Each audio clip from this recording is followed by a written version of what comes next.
Permettez-moi d'abord de rendre grâce à Dieu de nous avoir permis de faire le voyage en toute sérénité et d'être revenu au Sénégal en toute sérénité. Je voudrais d'abord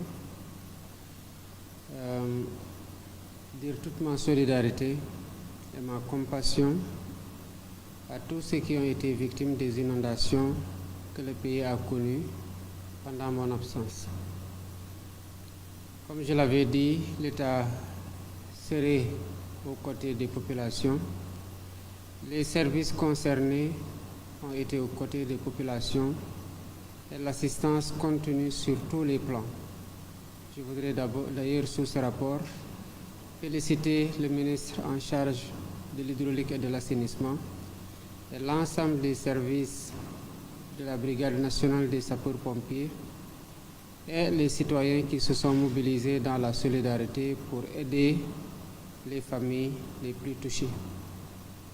Relativement au voyage que j'ai effectué en compagnie de ma délégation aux États-Unis, il s'est agi tout d'abord pour nous de nous déployer dans le cadre de l'Assemblée générale des Nations unies, de défendre le multilatéralisme comme cadre unique de concertation et de règlement des problèmes dans le monde.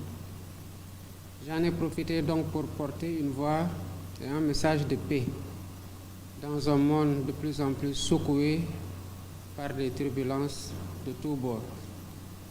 C'est ce que le Sénégal a pris comme position et dans les dossiers spécifiques où le Sénégal a joué un rôle important, notamment sur la question palestinienne, nous avons réaffirmé la position du Sénégal pour la marteler s'il en était encore besoin.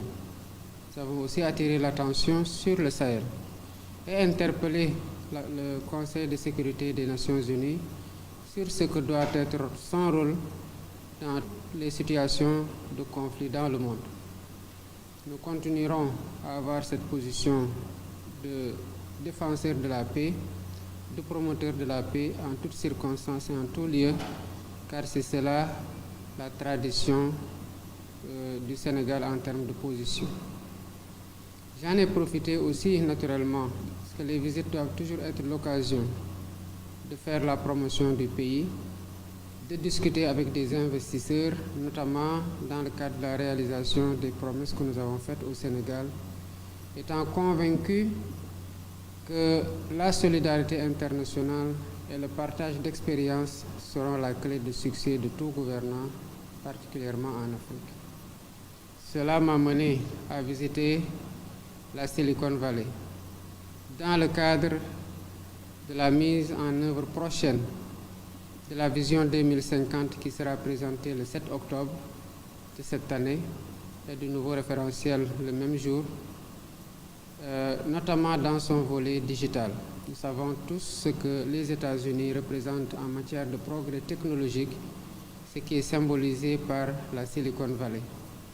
Nous avons défendu ce que nous avons appelé le New Deal technologique, consistant à faire du Sénégal un hub technologique, non pas pour le Sénégal simplement, non pas pour l'UEMOA même, non pas pour la CEDEAO, mais à la fois pour toute l'Afrique.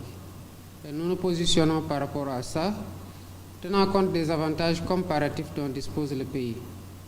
Sa stabilité, sa jeunesse, la passion de cette jeunesse pour le numérique et la formation des talents qui éclosent jour après jour dans ce secteur au Sénégal. Et j'ai été particulièrement satisfait de la qualité des rencontres que j'ai menées tant à New York qu'au niveau de la Californie en Silicon Valley.